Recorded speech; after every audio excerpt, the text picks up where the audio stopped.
2011 por el Ayuntamiento, se actúa en ejecución de lo dispuesto en el artículo 104 de la Ley de Bases de Régimen Local y, por tanto, se produce una concreción de la plantilla, se produce una modificación por el órgano competente, que es el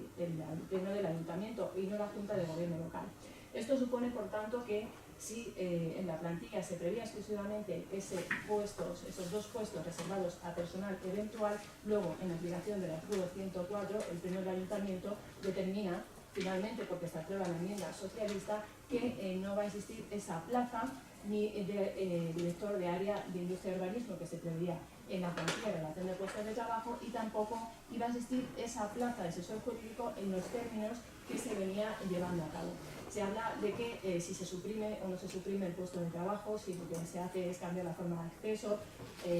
con toda esta secuencia de hechos, lo que se puede constatar es que si se suprime ese puesto de dirección de área de urbanismo e industria que se venía llevando a cabo durante todos los años anteriores. Se suprime porque para ese mandato, para el 2011, no va a existir ese puesto de dirección de área de urbanismo e industria, como hemos manifestado, y solamente se posibilita que pueda ser nombrada una plaza de asesor, pero con unas funciones distintas a las que se venían llevando a cabo y con una retribución distinta. Así se aprueba la enmienda socialista y esa es la situación que existía y que, sin embargo, en contradicción con toda ella y sin observar las normas competenciales, la Junta de Gobierno crea esos dos puestos a los que nos hemos hecho referencia anteriormente, ya que la Junta de Gobierno pues, no puede cambiar la forma de la clasificación profesional, sino que adaptarse a la plantilla que había sido determinada y que luego había sido concretada por el artículo 104, por el propio alcalde y por la aprobación de la enmienda. Pero también está claro que se suprime en lo que se refiere a los años anteriores. Se estaba ejerciendo esos dos cargos que se suprimen del director de área y que, como decimos, se modifica en cuanto a las posibilidades del asesor jurídico. Esto se pone también de manifiesto porque el propio 8 de julio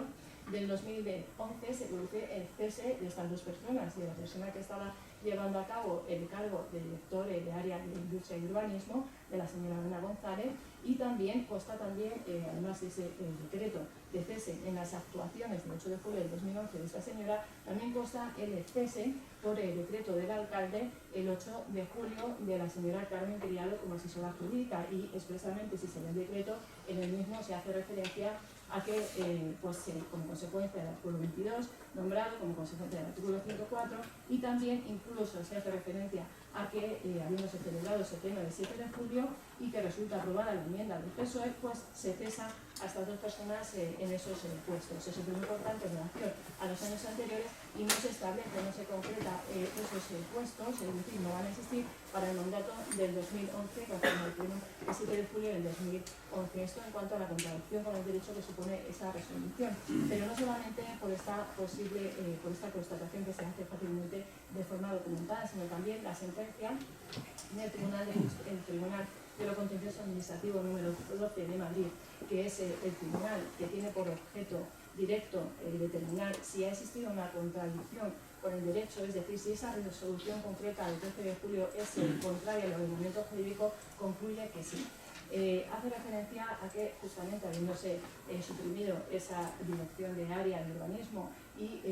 habiéndose suprimido también en los términos que se preveía la asesoría jurídica y que únicamente podía ser la asesoría en los términos que estaban aprobados anteriormente en el pleno del 7 de julio de 2011, pues señala que la Junta de Gobierno no tenía ninguna competencia para crear estos dos puestos de trabajo, y completamente como consecuencia de esa vulneración de absoluta carencia de competencias, declara no solamente la nulidad de la resolución administrativa a la que nos estamos refiriendo, sino también de los posteriores contratos en el 13 de julio del 2013, contratos que fueron consecuencia de esa resolución a la que nos estamos refiriendo y que supusieron la ejecución de esa resolución fraudulenta. Como un paso más en la misma, pues esa aprobación lo que sirvió de base posteriormente a la redacción y a la ejecución de esos contratos. También, además de la sentencia de lo contencioso administrativo, que más que una sentencia de lo contencioso administrativo, entendemos que no existe una posible, no es más claro otra cosa que un tribunal de lo contencioso diga que efectivamente la resolución es ilegal y es contraria al derecho. Pero es que también contamos con la declaración de la secretaria del ayuntamiento, que en ese momento no ejercía a ese cargo, entendemos con total objetividad, con total experiencia, siendo funcionario de carrera, la misma hace un informe que ratifica en este acto en el que una consideración y tercera pone de manifiesto la absoluta falta de competencia que tenía la Junta de Gobierno en la creación de estos puestos, conforme al artículo 22 señalado, y también la consideración quinta hace referencia a que además no se observaron en los trámites esenciales y propios del acceso a la función pública, que en este caso, y estamos en el artículo 13 del Estatuto Básico del Empleado Público, debía haberse observado si se llega a ese punto de crear esos puestos, al menos que se observen esos principios de publicidad y concurrencia. Se hace referencia a que la misma tiene conocimiento de la sentencia, pero también porque ha estudiado el caso y porque ha visto los distintos contratos y ha podido valorar todos ellos. También hemos de tener en cuenta, a la hora de determinar esta contradicción con la legalidad, la declaración de la interventora. La interventora, en cuanto a su área, hace referencia al estudio que ella realiza de las partidas presupuestarias y, por tanto, con el dinero que se pagaba las nóminas de estas personas que ejercían esos concretos cargos creados por la Junta de Gobierno. Señala que al principio, cuando se publica y cuando se elabora la plantilla y relación de puestos de trabajo, no hay ninguna partida presupuestaria que esté destinada a cargos directivos, que ella misma en su declaración dice que es que en esos momentos no se habían creado los cargos directivos, no existían, no estaban creados cargos directivos y, por tanto, difícilmente la partida presupuestaria se había imputado a los mismos. Que lo que se hizo era tomar el dinero del crédito correspondiente a la partida para abonar las nóminas de personal de confianza, de personal eventual, que en ese momento sí estaba creado. Se había tomado ese crédito para pagar las nóminas de esos cargos directivos que, como mantenemos, y como así venimos señalando, fueron creados por la Junta de Gobierno.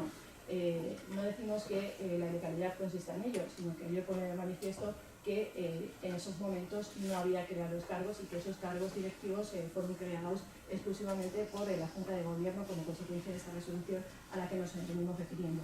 Cierto es que no bastará la ilegalidad de la resolución para poder constatar la existencia de un delito de prevaricación, sino que es necesario que esa resolución sea una resolución arbitraria, que además sea una resolución dictada a sabiendas en la injusticia. La gravedad de esa arbitrariedad se torna no solamente en que la Junta de Gobierno actúa con total falta de competencia, sino que es que además, como adelantábamos, no se observa los principios esenciales del acceso a la función pública. O sea, se llega a un punto en el que no se tiene competencia para crear el cargo, pero es que además se asigna a personas determinadas, a las personas que venían ejerciéndolo anteriormente, a la señora Ana, a la señora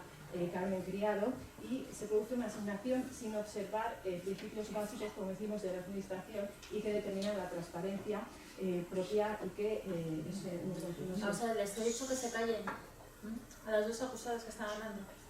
La siguiente vez que las tenga que llamar la atención son expulsadas de la sala. Y usted debería saberlo. Entonces, a Ministerio Fiscal. Como decíamos, falta totalmente no solo trámites esenciales del procedimiento, que es uno de los supuestos de legalidad contemplados por la jurisprudencia, sino el total procedimiento de publicidad y concurrencia que propugna el artículo en el que se basaba esos concretos contratos, el artículo 13 del Estatuto Básico del Empleado Público, que en su apartado segundo propugna esos principios, no solo de igualdad, de indemnidad, de mérito, de capacidad, sino también la publicidad y concurrencia. Supone un paso, por tanto, más en la legalidad de la resolución que determina la arbitrariedad de la misma. Pero existen también numerosos datos que ponen de manifiesto que esa resolución tenían conocimiento todos ellos, todos los miembros de la Junta de Gobierno local que la dictan, que era totalmente arbitraria y querían imponer de este modo la voluntad particular que ellos tenían sobre lo que se había acordado en la sesión del 7 de julio del 2011. Y decimos ello porque tanto las personas que resuelven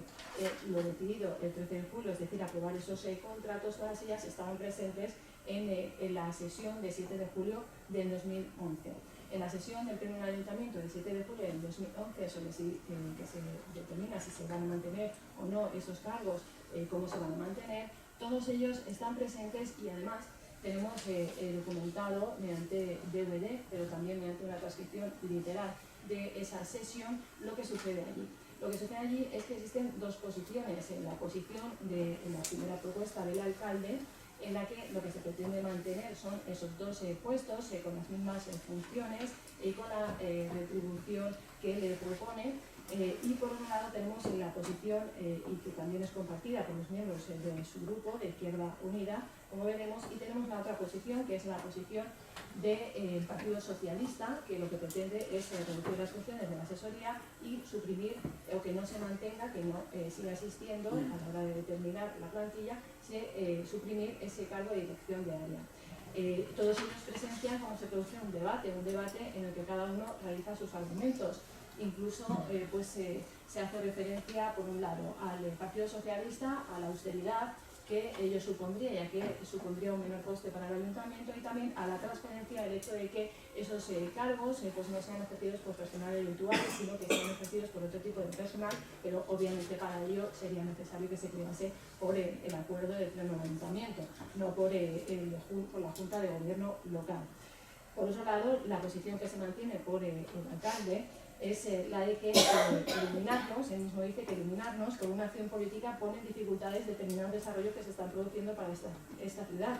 La pone en dificultades. Claro que no va a haber un destrozo brutal, dice. Sí que va a haber pérdidas económicas, seguro. Un proceso de transición de esas personas a otras va a suponer una situación de pérdida de dinero a este municipio y probablemente retraso en los proyectos. Y finalmente, no hablemos de legalidad, por favor, hablemos de política. Es decir, él pone el acento para defender su posición, esa posición en la sesión del 7 de julio, en la necesidad de que las personas que estaban llevando a cabo esos cargos sean las personas que continúen llevándolos a cabo, porque si no se pone en riesgo esos proyectos que se hacía referencia, que se estaban llevando por estas personas y que tenían especial relevancia. Por otro lado,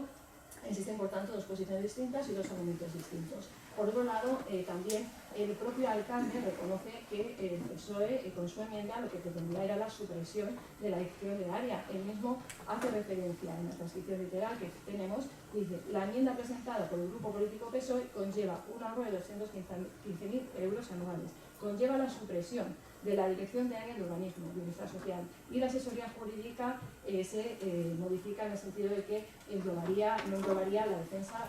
ante los tribunales del ayuntamiento, y reconoce que esa supresión supondría el incremento de puestos de trabajo que debería abordarse con posterioridad y que supondría un mayor gasto. Es decir, que el alcalde,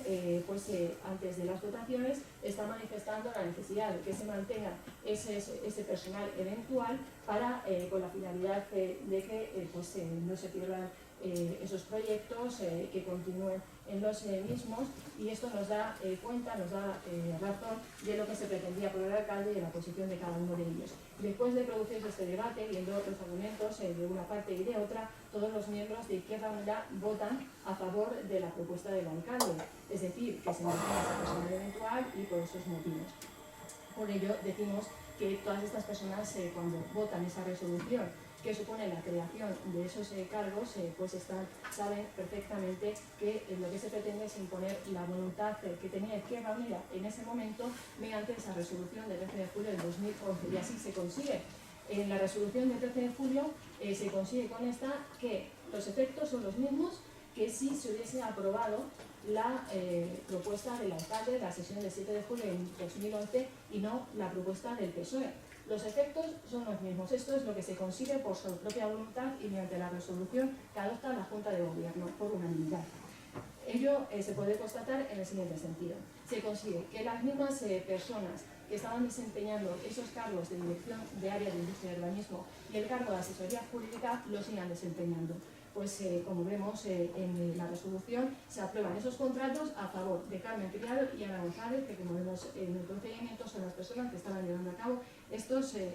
cargos. Se consigue también que tengan las mismas, idénticas, las mismas funciones. Si vemos los concretos contratos del 13 de julio del 2013, son idénticas las funciones que se le atribuyen a estas personas respecto a las funciones que se establecían en la sesión de 7 de julio en la propuesta concreta del alcalde del ayuntamiento. Por otro lado, se consigue también a través de esta resolución del 13 de julio que tengan la misma retribución que en la propuesta que el alcalde y que fue votada por todos los miembros del grupo de Izquierda Unida se proponía. Es decir, que tengan un montante de unos